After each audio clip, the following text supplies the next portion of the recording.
Edward the Blue Engine by the Reverend W. Awdry. Read and adapted by Joshua Boston. Cows.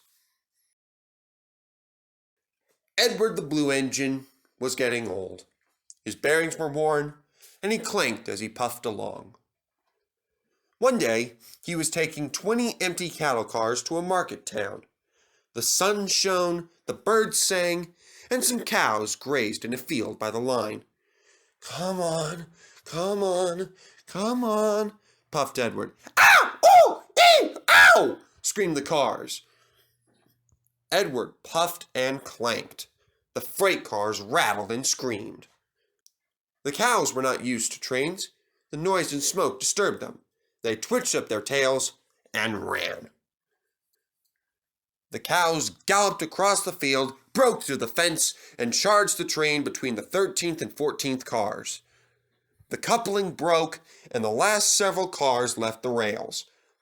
They were not damaged and stayed upright.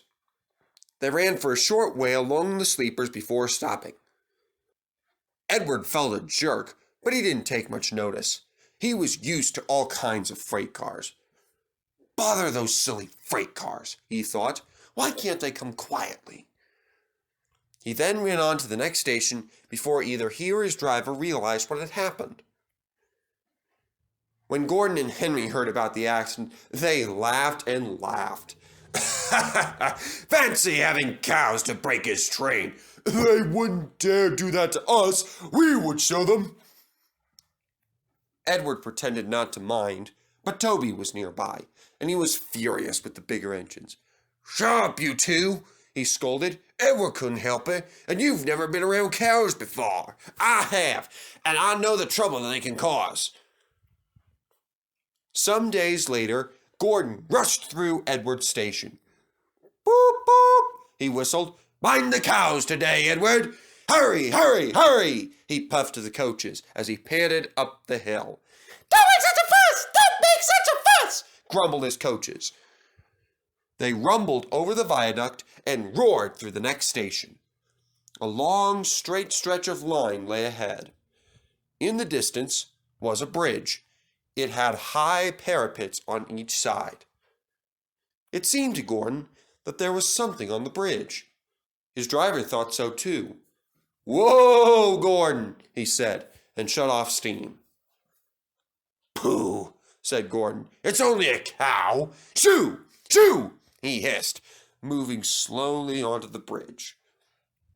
But the cow wouldn't shoo. She had lost her calf and was feeling lonely. "Moo," she said sadly, walking towards him. Gordon was stopped.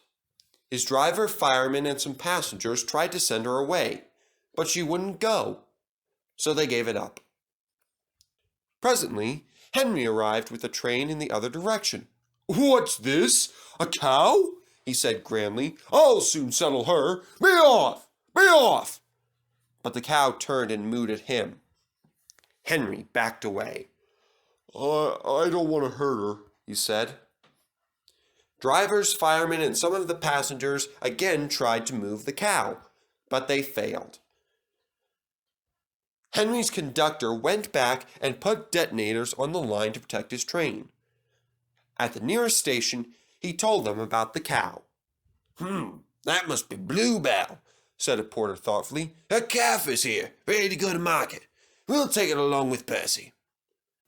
So they loaded the calf into a cattle car, and Percy took it to the bridge. "Moo, moo," wailed the calf. "Moo, moo," bellowed Bluebell. She nuzzled her calf happily, and the porter led them away. Gordon and Henry then started again. "Not a word. Keep it dark," they whispered to each other as they passed. But the story soon spread. Well, well, well, chuckled Edward. "Two big engines afraid of a cow." "Afraid? Rubbish," said Gordon huffily. "We didn't want the poor thing to hurt herself by running against us. We stopped so as to not excite her. You see what I mean, my dear Edward?" "Yes, Gordon," said Edward gravely. "I do." Gordon felt somehow that Edward saw only too well. Bertie's chase. One morning, Edward was waiting to pick up passengers from Thomas's train. Beep, beep, we're late, he fussed. Beep, beep, beep, beep, where's Thomas? He doesn't usually make us wait. Oh dear, what can the matter be? Sang the fireman. Johnny's so long and never you mind about Johnny, laughed the driver. Just you climb onto the cab and look for Thomas. So the fireman climbed onto the cab roof and surveyed the horizon. Can you see him? Nope. The conductor looked at his watch. 10 minutes late, he said to the driver. We can't wait here all day. Look again, Sid, said the driver, just in case. The fireman got to his feet. Can you see him? No, replied the fireman, but there's Bertie the bus in a tearing hurry. No need to bother about him, though. Likely he's on a coach tour or something. He clambered down.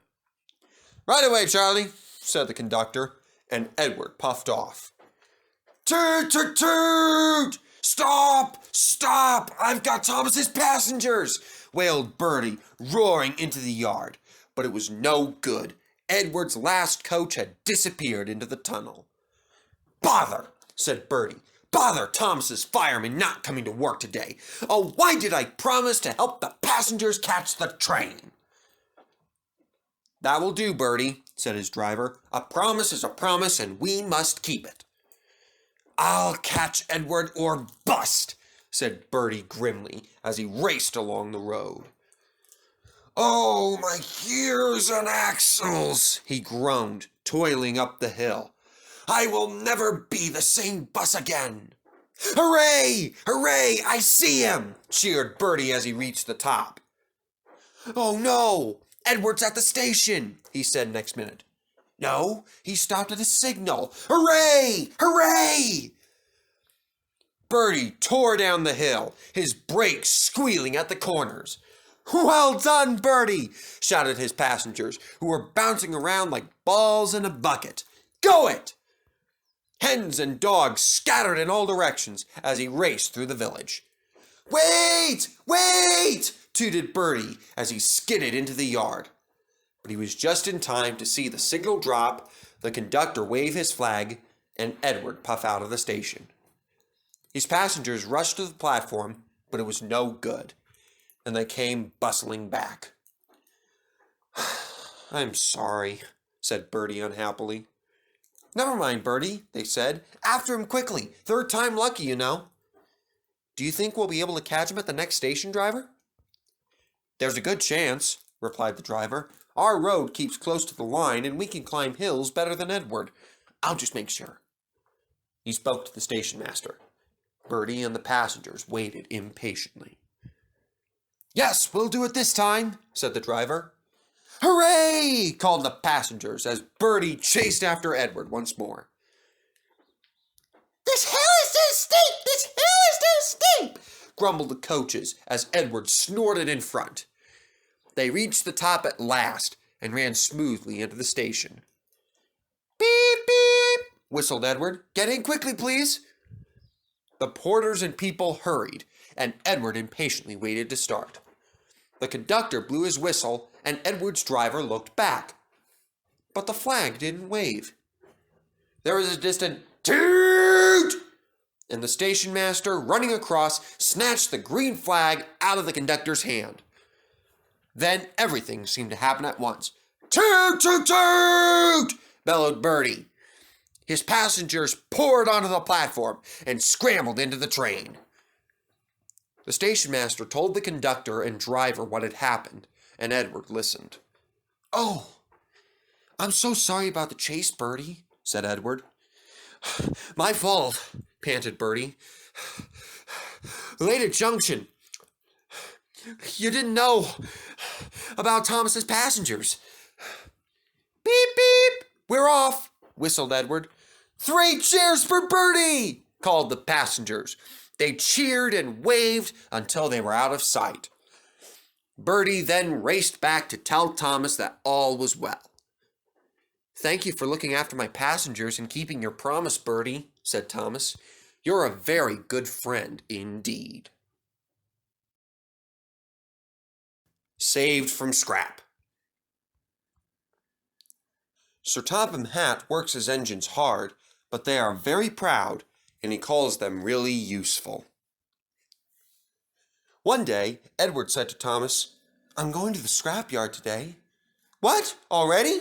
You're not that old, replied Thomas cheekily. Thomas was only teasing, and Edward understood this very well. The scrapyard is near Edward Station, and it is full of rusty old parts and machinery.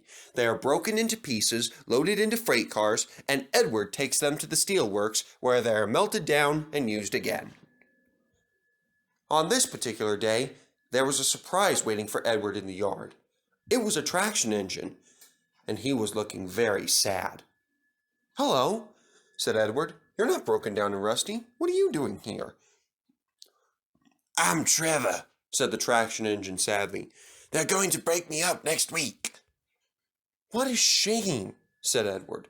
My driver says that I only need some paint, brasso, and oil to be as good as new, Trevor went on sadly. But it's no good. My master doesn't want me. I suppose it's because I'm old-fashioned. Edward snorted indignantly.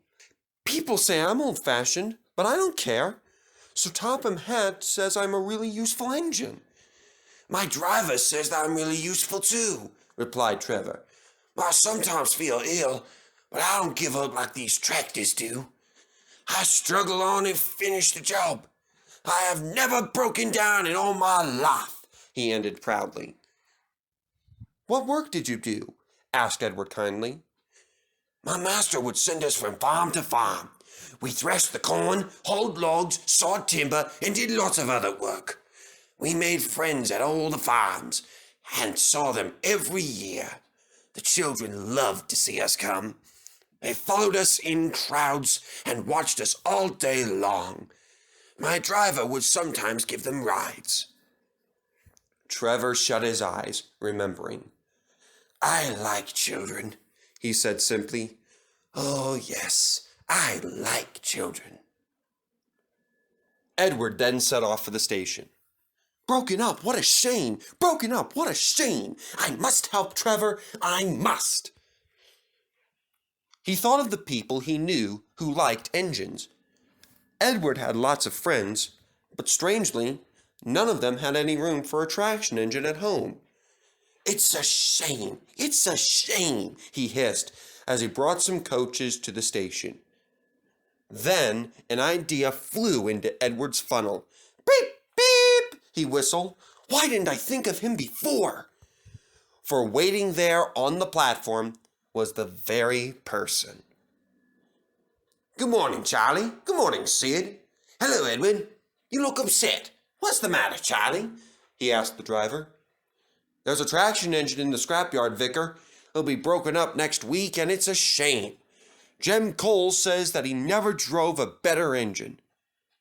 Do save him, sir. You've got room, sir. Yes, Edward, I've got room, laughed the vicar, but I don't need a traction engine. Please, sir. He'll saw wood and give children rides. Do buy him, sir, please. We'll see, Edward, said the vicar, and he climbed into the train. Jem Cole came on Saturday afternoon.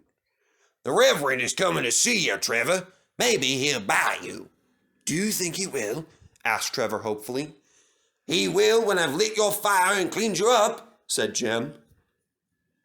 When the vicar and his two boys arrived that evening, Trevor was blowing off steam. He hadn't felt so happy for months. Watch this, Reverend, said Jem, and Trevor chuffered happily around the yard. Oh, Daddy, do buy him, pleaded the boys, jumping up and down in their excitement. Now I'll try, said the vicar, and he climbed up beside Jem. Sell your paces, Trevor. And he drove him round the yard. Then he went into the office and came out smiling. I've got him cheap, Jem, cheap. Do you hear that, Trevor? cried Jem. "The Reverend saved you, and you'll live at the vicarage now." "Beep, beep," whistled Trevor happily. "Will you drive him home for me, Jem, and take these scallywags with you? They won't want to come in the car when there's a traction engine to ride on." Trevor's home in the vicarage orchard is close to the railway, and he sees Edward every day. His paint is spotless, and his brass shines like gold. He saws firewood in winter, and Jem sometimes borrows him when a tractor fails. Trevor likes doing his old jobs, but his favorite day is the church fair. Then, with a wooden seat bolted to his bunker, he chuffers happily around the orchard, giving rides to children. Long afterwards, you will see him shut his eyes, remembering. "I like children," he whispers happily. Old iron. One day, James had to wait at Edward's station until Edward and his train came in. This made him cross. "Late again!" he shouted. Edward laughed and James fumed away. After James had finished his work, he went back to the yard and puffed onto the turntable. He was still feeling very bad-tempered. "Edward is impossible," he grumbled to the other engines. "He clanks about like a lot of old iron, and is so slow he makes us wait." Thomas and Percy were indignant. "Old iron? Slow?" they snorted. "Why, Edward could beat you in a race any day." "Really?" said James huffily. "I should like to see him do it." One day, James's driver did not feel well when he came to work. "I'll manage," he said. But when they reached the top of Gordon's Hill, he could hardly stand, so the fireman drove the train to the next station. He spoke to the signalman, put the freight cars into a siding, and uncoupled James ready for shunting. Then he helped the driver over to the station and asked them to look after him and find a relief. James was impatient. Suddenly the signalman shouted, and the fireman turned around. There was James puffing away down the line. He ran hard, but he couldn't catch James, and soon came back to the signal box. "All traffic halted," called the signalman. "Up and down main lines are clear for 30 miles, and the inspector's coming." The fireman mopped his face. "What happened?" he asked. "Two boys were on James's footplate fiddling with the controls," explained the signalman. "They tumbled off when James started. I shouted at them, and they ran like rabbits." "Just let me catch them," said the fireman grimly. "I'll teach them to meddle with my engine." Both men jumped as the telephone rang, and the signalman answered. "Yes? He's here." "Right. I'll tell him. The inspector's coming at once in Edward. He wants a shunter's pole and a coil of wire rope." "What for?" wondered the fireman. "Search me, but you'd better get them quickly." The fireman was ready when Edward arrived. The inspector saw the pole and rope. "Good man," he said. "Jump in." We'll catch him, puffed Edward, crossing onto the upline in pursuit. James was laughing as he left the yard. What a lark, he chuckled to himself. Presently, he missed his driver's hand on the regulator. Then he noticed he was going faster and faster. He then realized that no one was inside his cab. "What shall I do?" he wailed. "I can't stop! Help! Help!" We're coming! Called Edward. Edward was puffing from behind with every ounce of steam he had left. At last, with a great effort, he caught up with James, and then crept alongside, slowly gaining until his smoke box was level with James's buffer beam. "Steady, Edward," called his driver. The inspector stood on Edward's front, holding a noose of rope in the crook of the shunter's pole. He was trying to slip it over James's buffer. The engine swayed and lurched. He tried again and again, More than once he nearly fell, but just saved himself. At last, "Got him!" he shouted. He pulled the noose tight and came back to the cab safely. Gently braking so as to not snap the rope, Edward's driver checked the engine's speed, and James's fireman scrambled across and took control. The engines puffed back side by side. "So, the old iron caught you after all," chuckled Edward. "I'm sorry," whispered James. "Thank you for saving me." "You were splendid, Edward." "That's all right," replied Edward. When they arrived at the station, Sir Topham Hatt was waiting and thanking the men warmly. "A fine piece of work," he said. "James, you can rest and then take your train." "I'm proud of you, Edward. You shall go to the works and have your old parts mended." "Oh, thank you, sir," said Edward happily. "It will be lovely not to clank." The two naughty boys were soon caught by the police, and their fathers boarded them soundly. They were also forbidden to watch trains until they could be trusted. James's driver soon got well in a hospital and is now back at work. James missed him very much, but he missed Edward more. And you'll be glad to know that when Edward came home the other day, James and the other engines gave him a tremendous welcome. Sir Topham Hatt thinks he'll be deaf for weeks.